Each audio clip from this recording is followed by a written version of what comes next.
He should conduct a major shake-up of his government to remove all the many dead woods that have turned ministries into their kingdoms. Ghana's former president, John Mahama, says the country is facing growing economic troubles due to corruption, mismanagement of COVID-19 funds, excessive borrowing, and high cost of banking reforms, among others.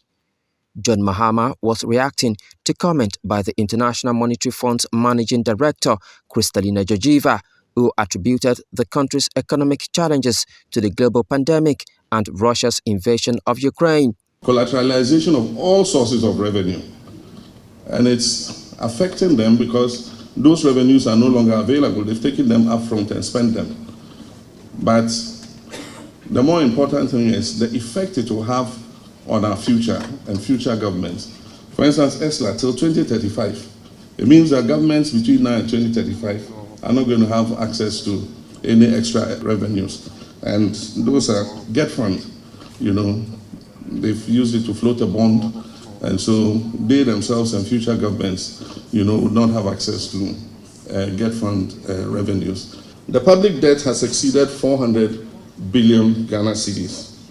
If debt stocks on the books of some SPVs and statutory funds, which this government seeks to exclude, are factored in, we owe more than 400 billion cedis. And so this translates into a debt to GDP ratio of over 80%, well beyond the red line of 70%, at which lower middle income countries are declared as debt distressed. Indeed, Ghana has been identified as one of the debt distressed countries already. The government of President Nana Akufo-Addo has said the crisis is due to external factors. Former president further outlined the reason why he believes the incumbent president cannot fight corruption and incompetence in his government.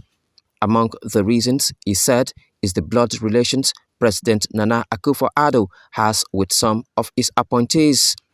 Ghana's economy has been struggling of late with inflation over 30%. The rapid inflation in Ghana has been linked to trade disruptions caused by the Russia and Ukraine war, as well as a drop in the country's currency, which increased the cost of imported products such as cooking oil and gasoline.